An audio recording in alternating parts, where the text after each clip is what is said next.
Hello mga boss, halina't samahan nyo kami i-assemble tong aming skeleton na sidecar. Ayan, napuputol po siya. So, umpisahan natin sa pagkakabit ng gulong. Mga boss, ito po ay customer namin ay mula sa Muntinlupa. Ayan. Ito po tayo nilalagay na natin yung ating side panel. Buo po siya, kasama na dyan yung pinaka panel ng trunk niya. At ayan, atin na pong nilalagay yung kanyang flooring sa compartment.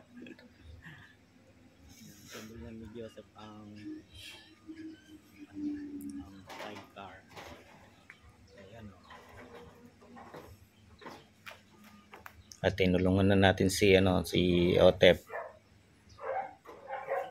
Ayan.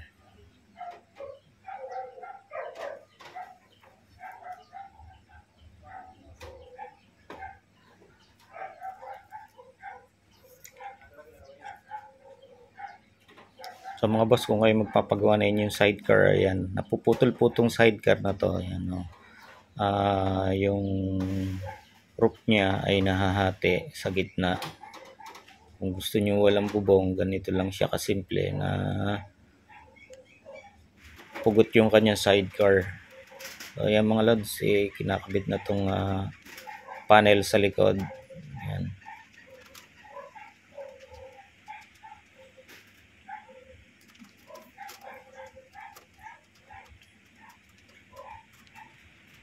Ginamitan po namin to ng 1/4 by 3/4 na bolts and nut GI. So yung mga lods, naka-assemble na yung ating panel sa likod. Naikabit na din yung flooring ng ating compartment. So ito mga idol, yung bubong niya, kita niya nahihiwalay yan. So ganito lang itsura ng sidecar niya kapag walang bubong.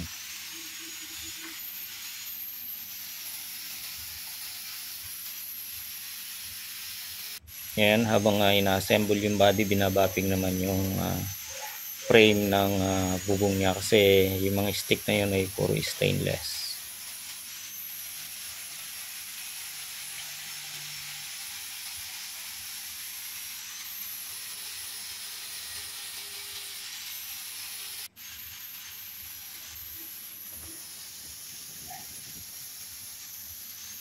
Yan po.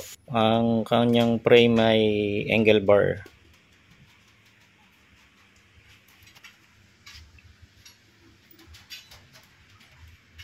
So mga idol, kung gusto niyo magpagawa ng ganitong sidecar, magsadya lamang po kayo dito sa aming fabrication, Agmata Ironwork, dito sa number 14441 Pardama Compound, Barangay Timbao, Binyan City, Laguna.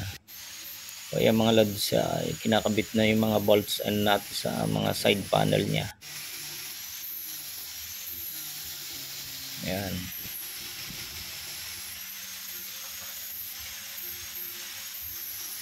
Ang ating assembler ay si Fred, at yung ating isang kasama dyan ay si Otep. Sila ay mga taga Bicol. Ayan, binabapping yung yung mga stick niya. Stainless kasi yan, tinatanggal natin yung mga itim-itim. So balik tayo dito, medyo matagal-tagal ng pag-assemble nitong panel. Napakarami kasi ng bolts and nut nito, halos nasa 200 pieces. Kaya wag po kayong magtaka kung ang presyo nito ay medyo may kamahalan din, dahil kita nyo naman yan, napakaraming bubutasan yan bago mabuo ang isang sidecar. So itong panel na to ay ito yung pinakaharang dun sa loob ng sidecar para if in case may mahulog kayong gamit dun sa loob, hindi malalaglag sa ilalim ng sidecar. Pinaka-cover siya. Ayan ay binabapping pa rin yung yung stick nitong bubong. So ayan nga, kapag gusto nyo gamitin to sa mga prosesyon, pwede kasi natatanggal bubong niya.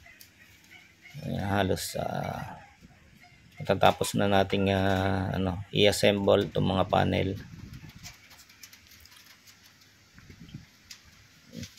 Sinisigurado na mahigpit lahat ng kanyang mga bolts and nut para pag tumakbo tong sidecar na to ay hindi siya maingay, ano.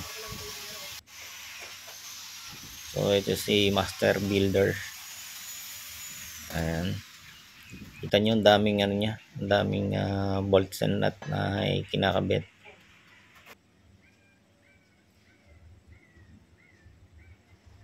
So ayan mga idol, di kinabit na ang kanyang bubong. Ayan, kompleto na yung sidecar niya. So, flooring na lang at saka yung logo at saka yung face panel.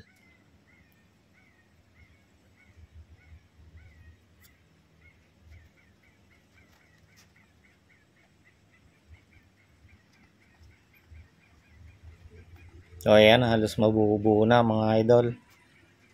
Baka gusto nyo magpagawa ng sidecar na to, magsadya lang kayo sa aming fabrication. Ayan, 3 na sila para mapabilis kasi napakaraming bolts and nut na ikinakabit.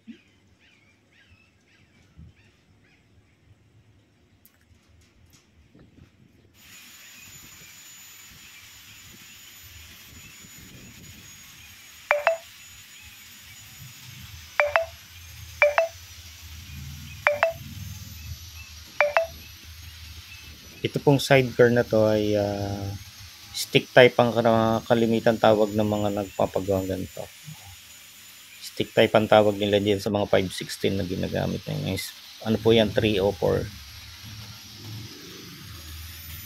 Ayan at binabapping uli yung ano, yung frame stainless kasi makokobera na siya, mahirap na i-bapping pag may cover na.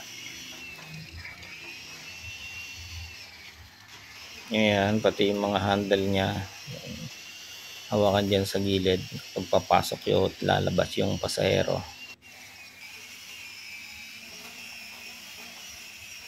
So ang paglilinis po nitong stainless ay hindi ganun kadali.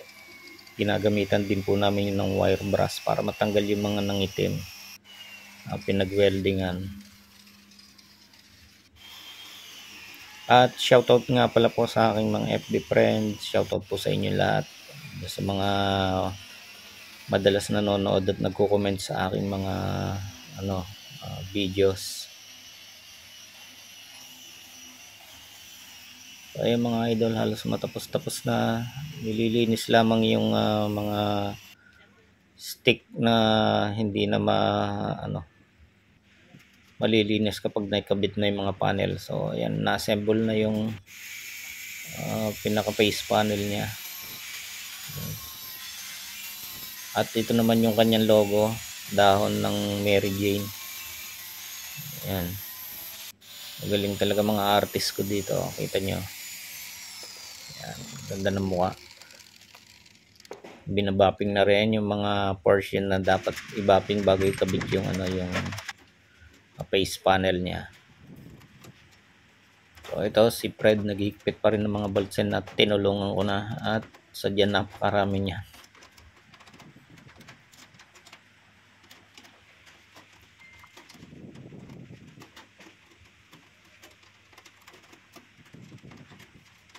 At shoutout nga pala po sa misis ko na nasa Hong Kong. Ingat ka lagi dyan. Sa mga taga Hong Kong na madalas nagbi-views ng aking mga video, maraming salamat. Binabati ko po kayong lahat.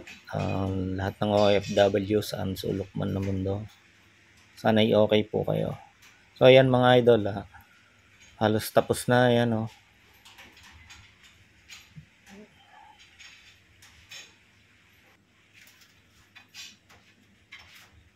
flooring na lang ang kulang.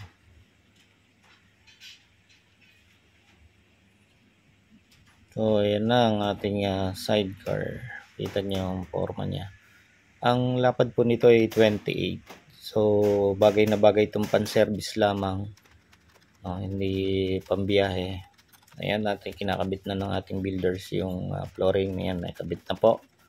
At ating tinulungan ng maglagay ng bolts and nut. Napakarami po kasi nito.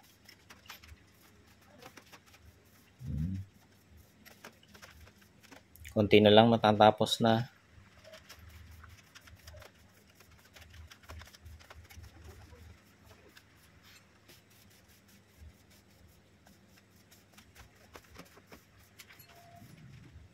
Ano pang hinihintay niyo mga idol? Kayo magpagawa na ng sidecar dito sa aming fabrication sa number 144 Purok 1, Ardama Compound, Barangay Timbao, Binyan City, Laguna. At yung mga lods na ikabit na namin yung flooring, nahigpitan na yung mga bolts and nut. At ilalagay na tong kanyang face panel. Yan pong face panel na yan, nandiyan po yung logo namin na tinatawag. Ayan, at ang pinalagay niya ng logo at pinadesign niya ay Talampunay. Ayan.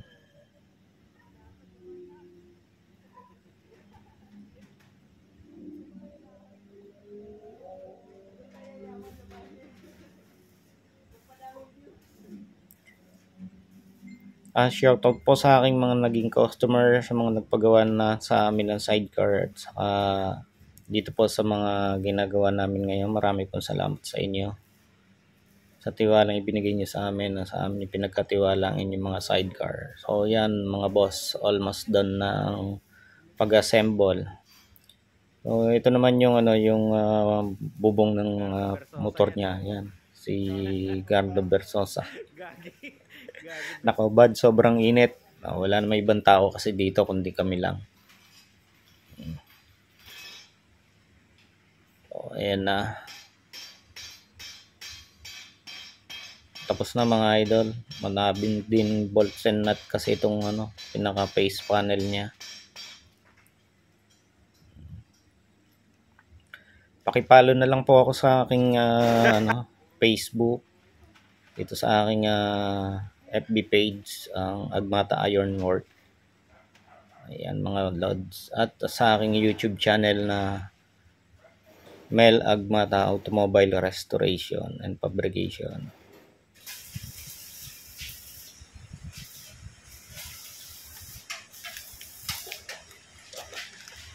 At ayan na nga mga idol, natapos na ang pag-assemble na naikabit na po itong lahat ng panel niya. Ayan na po ang itsura ng aming sidecar. Low profile po ito, naka-lowered. So, ayan mga lods. Thank you po sa inyong panonood. Salamat po sa oras nyo.